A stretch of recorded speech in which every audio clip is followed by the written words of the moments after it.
Hello students, today we are going to talk about the equations of uniformly accelerated motion. So for a uniformly accelerated motion, if some body is moving with initial velocity u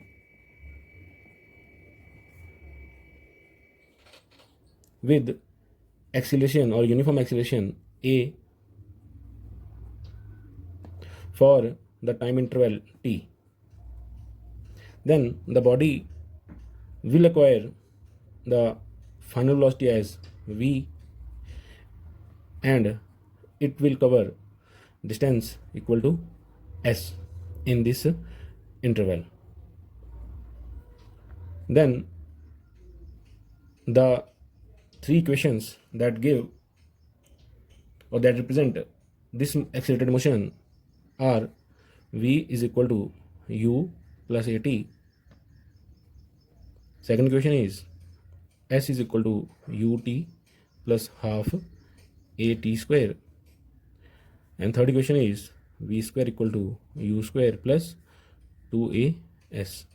Now we have to now derive these equations,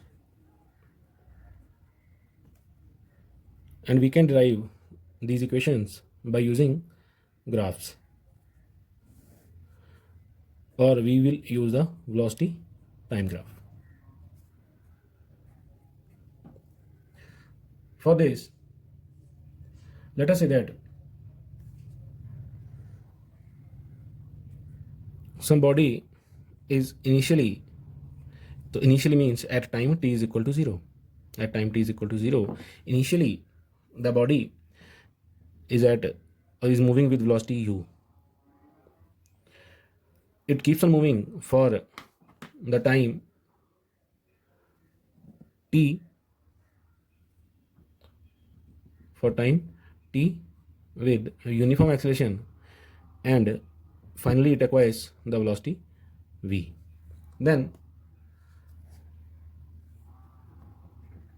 the motion is represented by using this graph. So now I'm representing the points as O. I'm taking this as point A, the final velocity as point B, and here it is C and D. So in the first case, we already know that the slope of the velocity time graph gives us the acceleration. So the acceleration is given by the slope of velocity time graph. So we already know that the slope is equal to tan theta. So if I'm saying that this angle is theta, then the slope is tan theta, and tan theta is equal to p over b. So means it is equal to perpendicular over base. Now looking at this graph, now if this angle is theta, then this BC is the perpendicular and AC is the base.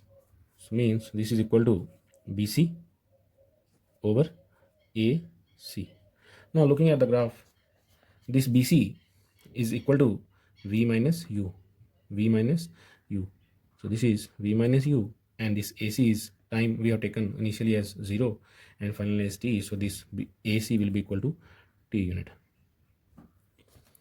So this is equal to, acceleration is equal to V minus U over t.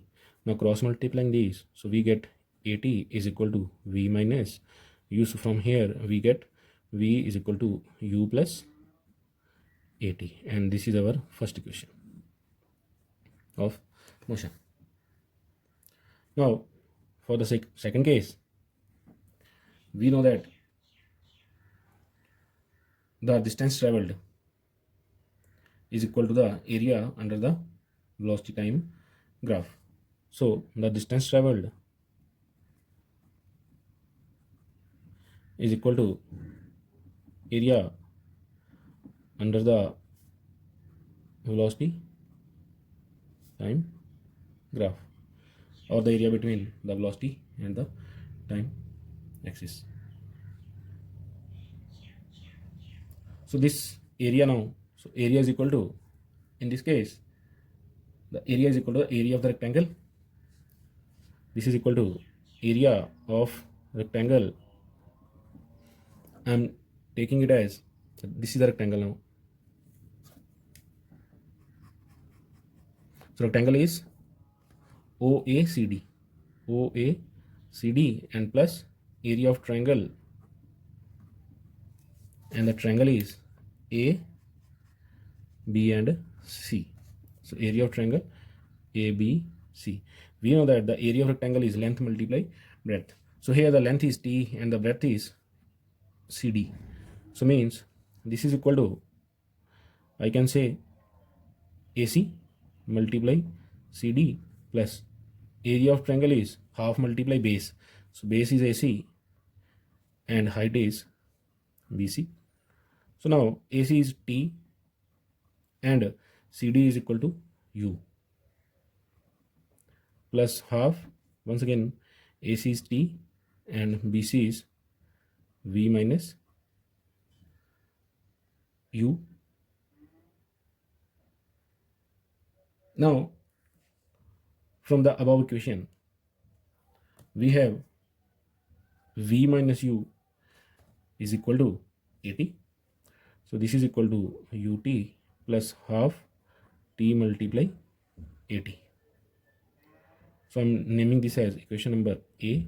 So equation A. So here I'm writing from equation A. So this is equal to UT plus half 80 square. So we know that S distance is represented by S. So therefore S is equal to UT plus half 80 square. And this is our second equation of uniformly accelerated motion. Now for the third part, once again, we know that distance traveled is equal to area under velocity time graph, and in this case I'm taking area of trapezium.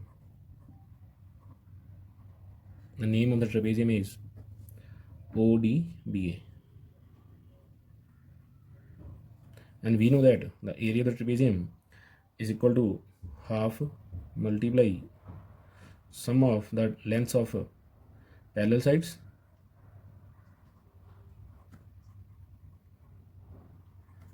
multiply the distance between parallel sides.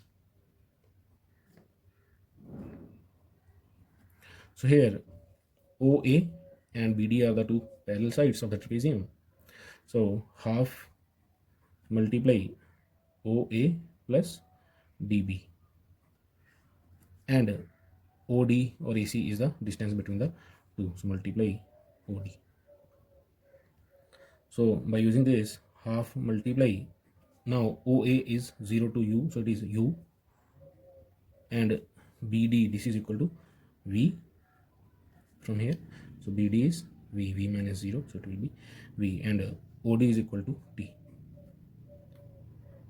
Now once again, from equation A we can write down that T is equal to V minus U over A. So this T is equal to, this is V plus U, and this T is equal to V minus U over A.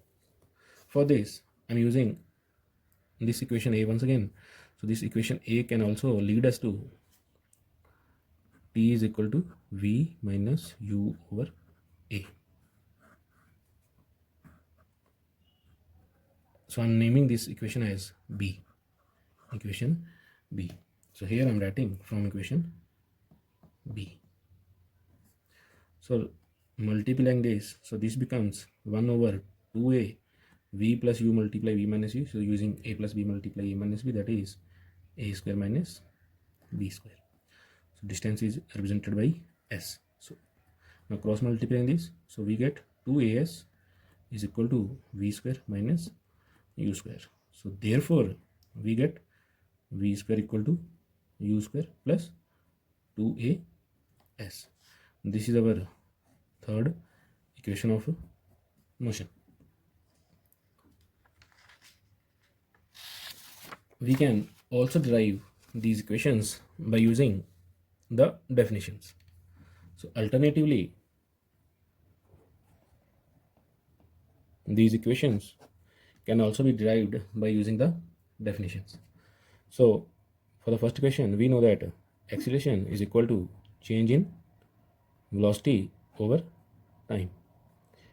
And since we have taken initial velocity as u and final velocity as a v, so the change is equal to final velocity minus initial velocity.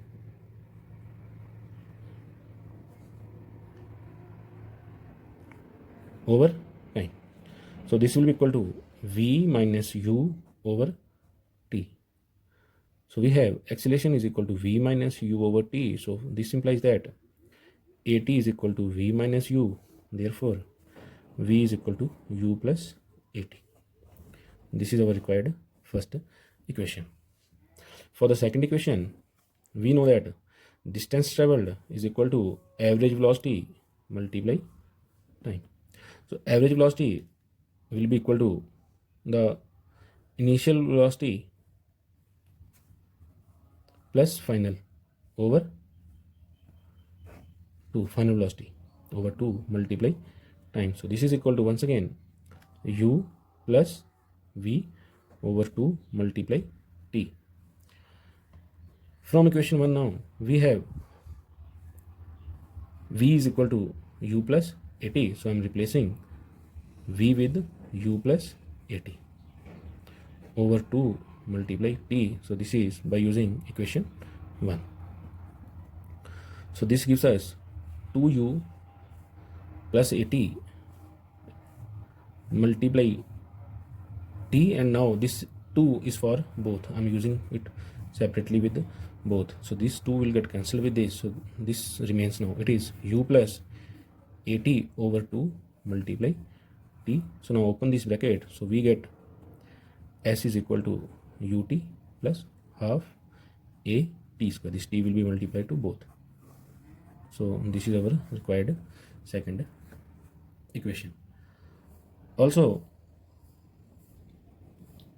since we know that s is equal to average velocity multiply time, and we have already written this, average velocity is equal to u plus v over 2 multiply t. And once again from first equation we can write t as equal to, this is v plus u over 2 multiply, I'm using equation first, and from first equation we get t is equal to v minus u over a. From equation 1 t is equal to v minus u over a. So now this becomes v square minus u square over 2a, and this is equal to s. So now this will lead us to, after cross multiplication, v square equal to u square plus 2as, and this is our required third equation. So this is the alternative method, or by using definitions we can derive the equations of a motion. Now let us talk about one or two special cases now. So for special cases, first we are saying that the body starts from rest. Body starts from rest. So if a body starts from rest, means its initial velocity u will be equal to 0. So in this case, the equations of motion becomes v is equal to at, s is equal to half at square, and v square equal to 2as. And in the second case, let us say that the body is uniformly retarded, means brakes are applied. So uniformly retarded motion. So for uniformly retarded motion, acceleration will be negative. So therefore the equations will become v is equal to u minus at. So here a will be replaced by minus a, and s will be equal to ut minus half at square, and v square equal to u square minus 2as. And one more case, let us say that somebody is at height h, and it is dropped from here. It is dropped. So dropped means it's once again initial velocity is equal to 0, and after time t it is dropped by distance or by height h. So here u is 0 and time is also equal to 0. So at this point it will acquire velocity v and time will be t. So since it is falling under gravity, so here this acceleration will be equal to g. So during the fall of the body, now the motion can be represented by, so the velocity that the body will acquire after time t will be equal to, so v is equal to gt. And this is the first equation. And the second question, since the body has fallen by distance h, so h will be equal to half g t square. And in the third case, v square is equal to 2gh, sorry. So here the final velocity acquired by the body after falling through height h can be given as v is equal to under root 2gh. So these are the special cases. Now I hope that you can complete the next exercise. Thank you. Have a nice day.